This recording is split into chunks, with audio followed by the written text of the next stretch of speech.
The stupidest thing I keep hearing, that's right, we are starting off hot, is people that go, AEW are signing too many talent and we have too many surprise debuts. Are you kidding me? Let me just check my what is cool in wrestling file of flags. Oh no, look what is number one. Actually, there's two things that are number one.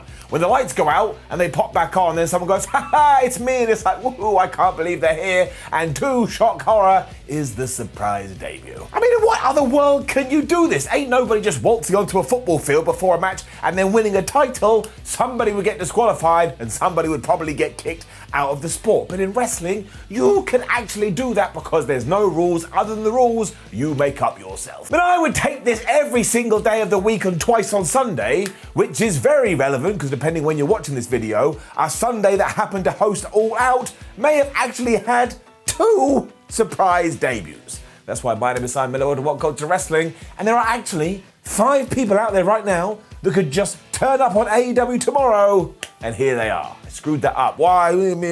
Here's why.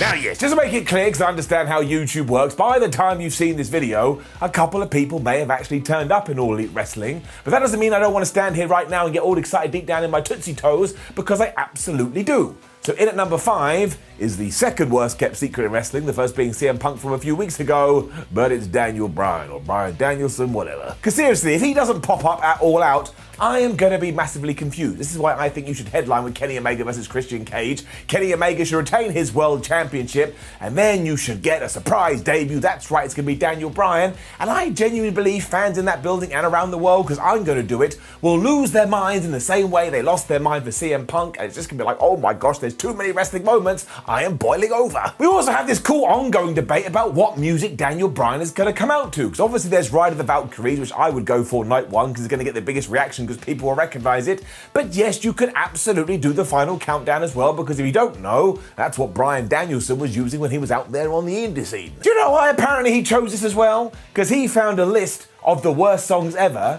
In at number 1 was the final countdown, so he went, wouldn't that be funny to use as my wrestling music? And people wonder why everybody loves this dude. He is the best. Moving on to number 4, which I also think could be a lock for All Out. I am calling for Ruby Riott or Ruby Soho, whatever they're calling her these days, to debut, hopefully, in the surprise Women's Battle Royal and absolutely kick some ass. And I mean this for a number of reasons. The first of being that AEW has a very good track record when it comes to making you go, oh, it's that person in these Battle Royals, but also, what an absolutely brilliant addition to that women's roster. And she can win it straight away and go right into a feud with Britt Baker to tell everyone, oh man, you need to see her as a super duper star, or, you know, she could get thrown out of the Battle Royal, but nobody actually lose these kinds of matches as long as you come up with a good story. I mean, she could get tipped out by 3 people and then go on to Dynamite and make sure she beats those 3 people up. But she would honestly be so good in the women's division, and don't base it on what you saw on WWE. Like, she was really good there, but she was absolutely brilliant outside of the walls of World Wrestling Entertainment, which is why she deserves another chance on a big mainstream stage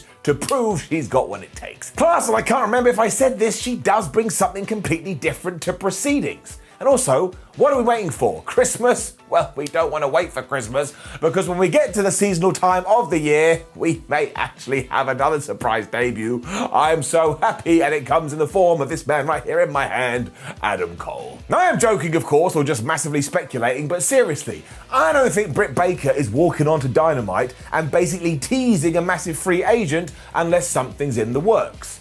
And if there's not anything in the works, it just means it's a massive troll, which is also fine by me. I clap my hands because that was a good one. Now, I do want to make it clear that wherever Adam does decide to go, this is perfectly fine, because I could completely understand why he would want to crack at the main roster or Raw or SmackDown after he spent so many years on NXT. Because do not forget, a lot of people growing up watching wrestling saw the WWE stage as the biggest one possible because it was the only one at the time. So if you're this close and Vince McMahon offers you millions and billions of pounds and lets you still do your Twitch stream, the tiniest part of you, if not more, is going to go, well, maybe I do need to give it a shot just so I know deep down in my tum-tum. And of course you're going to be a little bit worried about how other NXT graduates were used, which is why I, as an outside party, would tell him to go to AEW, because from the moment he walks in the door, he will be treated like a player. He'll be with Kenny Omega, he'll be with the Young Bucks, who he has a history with, and once again, you're going to get the fans going crazy. And never forget about mob mentality.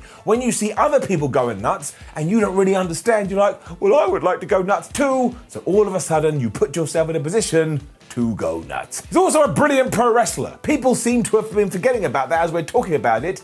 He's an asset to anyone, and everybody should want him. This is where I started to get even more amped up too, because there is yet another person that could literally walk into AEW tomorrow if they had a show, and his name is Buddy Murphy or Buddy Matthews. Damn stupid wrestling names. And look, I get it that he's not as big as some of the other people that we've mentioned, but that's why I think he's a massive trump card, and actually, this fact benefits him. Because he has untapped potential, to say the least. Don't start going, he's just another WWE guy.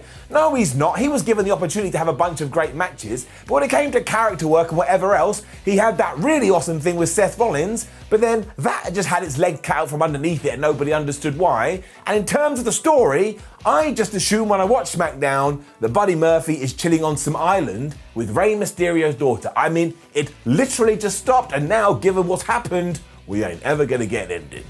Stupid. It's also dumb because you don't need to worry about the AEW roster. Unless your name is Tony Khan and you have the budget forms, let a bunch of people come in and let a bunch of people do their jobs. Especially somebody like Buddy Matthews, Buddy Murphy's, whatever we're going to call him, because he's so good. He kind of ties into the Ruby Riott box. He deserves a platform to show everyone, look what a talented professional wrestler, sports entertainer I am, and in a few weeks you're just gonna love him if you don't love him already. He could certainly find our place though, as could our last chap in at number 1, which is Braun Strowman. And before you shout, Simon, I can't believe that you didn't say Bray Wyatt, I can't say Bray Wyatt because all the reports at the moment say that he still has to see out the rest of his no-compete clause, meaning he can't turn up in AEW tomorrow. When it comes to the Monster on Men, he absolutely can. Because not only is he making a mini cinematic match with EC3 at the moment that I think goes live in a couple of weeks, I also believe he has a brand new name and he's calling himself Titan. So he should be a little worried because DC Comics may be about to ring him up and sue his ass.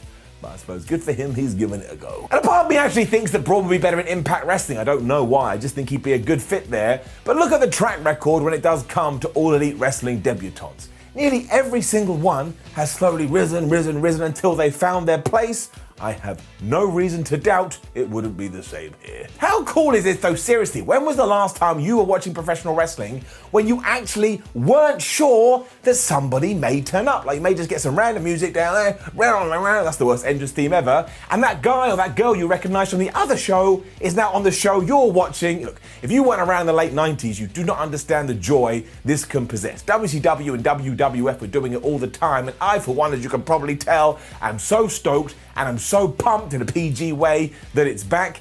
And if all 5 of these people do make the jump, then you know what? Go get another 5 more, go get another 10 more, go get 15 more. At some point in the future, somebody will jump to AEW, to WWE as well, and I'll be excited about that as well, because as I have clearly established, it is my favorite thing in all of wrestling. Now, please do leave a comment below, and we've got a lot of stuff to talk about. 1, do you think these 5 people will debut in AEW? And also, who else would you like to see debut? Because there's some absolutely other names in a couple of months will be free to do so. Then please do go to whatculture.com, and we will keep you up to date with news like this. Make sure you come wave your hands on social media, and we have a bunch of other videos. Pick the one that you think looks best, take your finger, give it a click. We appreciate it. My aside for What Culture, thank you very much for watching as always. And if you are watching this before All Out, I hope you enjoy the pay-per-view. And if you are watching this after All Out, well, you'll know if I was right and you'll know if I was wrong. But as long as you had a good old time, who the hell even cares? I'm doubling down. Daniel Bryan's going to be there, Ruby Riott's going to be there, Adam Cole's going to be there, Braun Strowman's going to be there,